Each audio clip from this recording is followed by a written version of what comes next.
நாம் உயர்வாக இருக்கிறோம், ஆனால் நம் உதவியை பெறுபவர் நம்மை விட தாழ்ந்தவராக இருக்கிறார் என்று நினைத்து கொள்ளும்போதே செய்யும் உதவி பயனற்றதாகிவிடும்.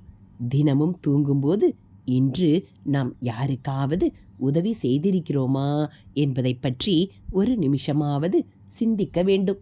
ஒருவருக்கு பணத்தால் தான் உதவி செய்ய வேண்டும் என்பதில்லை. உடலாலும் மற்றவருக்கு உதவி செய்யலாம். அதுவும் கூட புண்ணியமானதுதான்.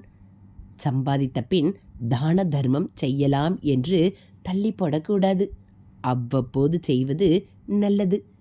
இளைஞர்கள் பொழுதுபோக்கு என்ற பெயரில் நேரத்தை வீணாக்காமல் பிறருக்கு தொண்டு செய்து பயனுள்ளதாக்க வேண்டும். உடல் வலிமையை காட்டிலும் மன வலிமை முக்கியம்.